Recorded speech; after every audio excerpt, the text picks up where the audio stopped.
যে আমাদের সামনে মার্কা হলো দুইটা, একটা হলো নৌকা আর একটা হলো মমতাজ। মমতাজ 7 তারিখের পরে যারা ফেল করবে করে ভালো করে সুন্দর করে বলার মানুষ সব পুড়ে গেছে আসলে।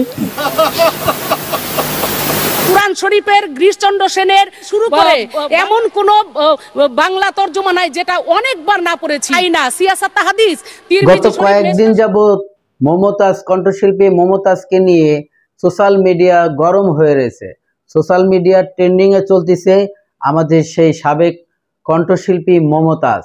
সেই মমতাজ মধুর মধুর গান শোনাইতো যে সংসদে দাঁড়িয়ে। সুপ্রিয় দর্শক শ্রোতা, আসসালামু আলাইকুম। দেশে এবং প্রবাসে, দূরে এবং কাছে যে যেখান থেকে আজকের এই ভিডিওগুলো দেখার জন্য প্লে করেছেন, সবাইকে অনুরোধ করব সম্পূর্ণ ভিডিওটি কন্টিনিউ করবেন।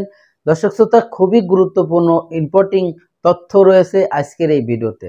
বিগত দিনে এই এমপি মমতাজ সে এমন কোনো কাজ নাই, এমন কোনো কর্মকাণ্ড নাই যে বাংলাদেশের প্রত্যেকটা মানুষের মন এবং হৃদয়ের ক্ষতবিক্ষত করে নাই। প্রিয় দর্শক, সে তার নিজের নেতৃত্বকে, তার নিজের দলীয় লোকদেরকে খুশি করার জন্য, চামচামি করার জন্য সংসদে দাঁড়িয়ে এমন এমন কিছু কথা বলেছিল, এমন কিছু তথ্য দিয়েছিল, এমন কিছু ভয়ানক বক্তব্য দিয়েছিল, যার কারণে আজকে মমতাজ নাকি এই অবস্থানে পৌঁছায় গেছে। দর্শক শ্রোতা, মানুষ মানুষের জন্য দোয়া করে ভালো থাকার জন্য, আর এই মমতাজ বেগমের জন্য দোয়া করে মানুষ দ্রুত জানে তার জন্য ফাঁসির রায় হয়। দর্শক শ্রোতা, আমাদের বাংলাদেশে এমন কোনো রায় হয়তোবা এখনো পর্যন্ত হয় নাই যে দ্রুত 1 সপ্তাহ 15 দিনের মধ্যে তার মৃত্যুদণ্ড হতে পারে এবং আদালত সেই রায়ের ঘোষণা করবে। দর্শক শ্রোতা, এই মমতাজের দ্রুত বিচারের দাবিতে সারা বাংলাদেশের বিভিন্ন এলাকায় মিছিল মিটিং হতেইছে। বিশেষ করে মানিকগঞ্জে, তার জন্মভূমি এলাকায় মানিকগঞ্জে তার নিজ বাড়িতে নিজের গ্রামের যে লোকজন রয়েছে তারা এখন পর্যন্ত আন্দোলনের পথ ছাড়ে নাই। দর্শক শ্রোতা, এমন এমন কিছু তথ্য দিছে মমতাজকে নিয়ে যে মমতাজ যদি ছাড়া পায় তাহলে এই গ্রামের মধ্যে একটা হট্টগোল লেগে যাবে, এই গ্রামের মধ্যে গেনিগঞ্জাম শুরু হয়ে যাবে মমতাজ যেন কিছুতেই ছাড়া না পায়। আসলে কি মমতাজ অপরাধ করেছিল? আমরা দেখেছি বিভিন্ন সময় বিভিন্ন গণমাধ্যমে মমতাজ এমন এমন কিছু বক্তব্য দিছে তার নেত্রীকে খুশি করার জন্য।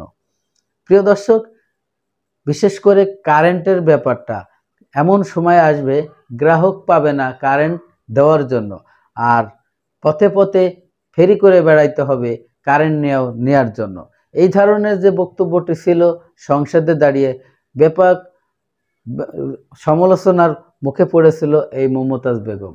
মমতাজ বেগম আরও কিছু তথ্য পেতে অবশ্যই সম্পূর্ণ ভিডিওটি কন্টিনিউ করেন, কারণ এমন এমন কিছু কথা আছে, এমন এমন কিছু ঘটনা আছে। আপনারা ইতিমধ্যে যে ছোট ভিডিও ক্লিপের অংশ দেখেছেন, হয়তো সেটাও আপনারা বুঝতে পারেন। মমতাজ বেগম তার নিজ এলাকায় নিজের গ্রামের মানুষদের সাথে, দলীয় নেতাদের সাথে এই ধরনের কথা বলছিল। দর্শক, আরও কিছু তথ্য পেতে অবশ্যই সম্পূর্ণ ভিডিওটি কন্টিনিউ করবেন।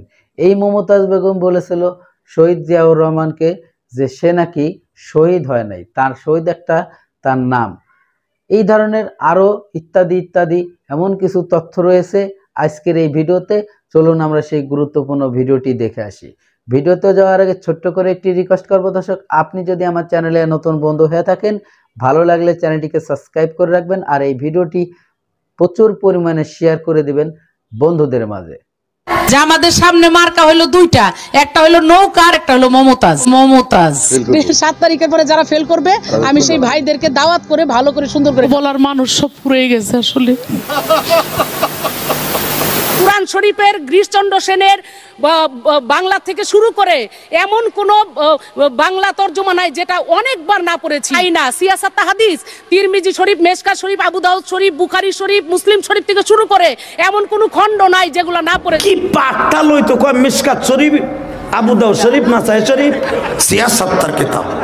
তোর বাপের জন্মে জানো যে মেশকাত শরীফ সিয়াসাত্তার কিতাব না? ও পড়ছে ক্লাস 3।